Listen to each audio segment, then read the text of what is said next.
Hey, Kwai Chi reporting from my backyard. I came home to this. That's the rail line, just on the horizon on the top of those trees. And, oh, my window. Let's go out the window. And I came home to the tallest tree of the lot, which is about double the height of all the other trees. And it went into my neighbour's garden. The tree surgeons came in to chop it all up in his garden to take away, but they realised that the tree was too big to try chainsawing up into little pieces last night. It was about 9 or 10 p.m. and they thought, oh, let's come back tomorrow with a tree shredder. But look at how it split. It split over there as well, where that other car is, and it completely destroyed another neighbour's fence. But it's my kind of my backyard here, and we would normally be parking just right of that red car, the other side of the bollards there, and we'd be parking where all those branches right in the middle of the shot have landed, and the guy said basically it would have crushed our car. Now it's a national rail property, and over there in the distance they have been building for about 3 months now one of these cleaning depots for trains. So in the middle of the night they clean the trains, and a tree surgeon came round only early in the year to inspect all of these trees to see if they would fall over or not, and they inspected all of these ones as safe. The tree was a bit like those ones but much thicker, as you can see, and it was quite weird. I got a text message from my wife last night while I was at work saying a tree's fallen down in our garden. And luckily it has just missed our garden. We couldn't be sure last night, but you can see it's just about missed our fence by less than a foot.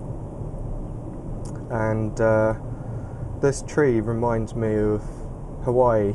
About 2 days after our wedding 2 years ago, and there was a tropical storm, and we were driving back from Hilo to Kiloa Kona, and a tree like this fell down in front of our car, and I drove over it in our 4x4 Jeep.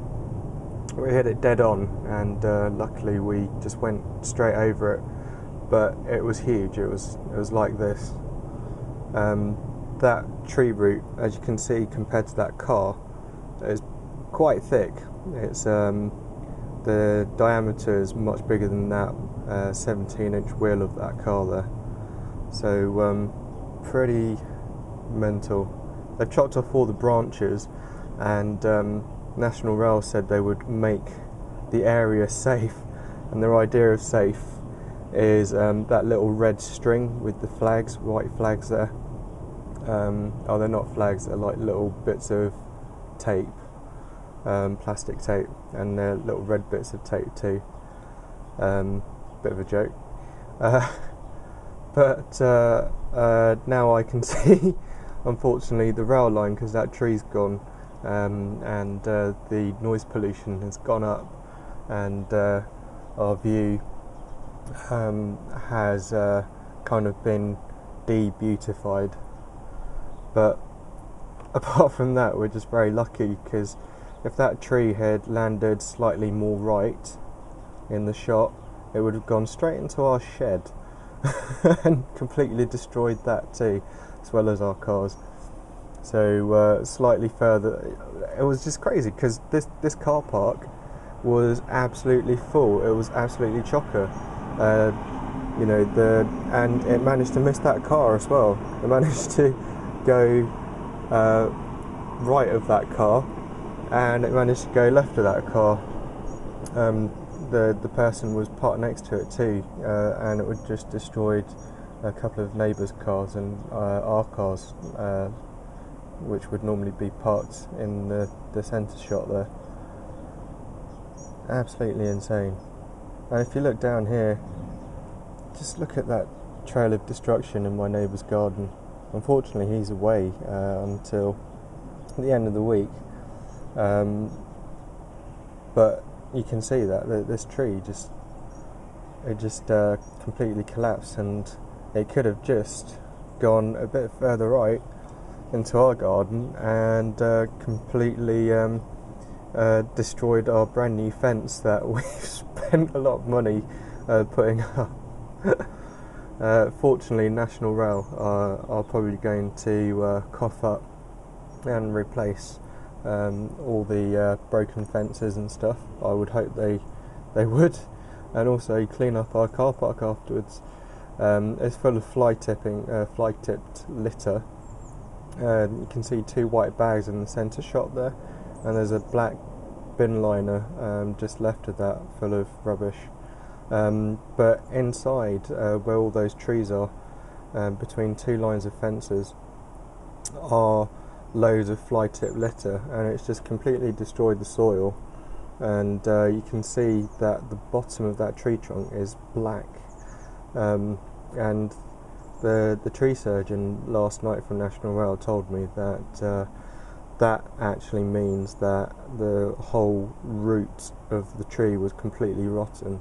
So I asked him, well, why did you guys pass this tree? Why didn't you do something about it earlier? And they said, well, it's been stood up for such a long time, we thought it would be okay.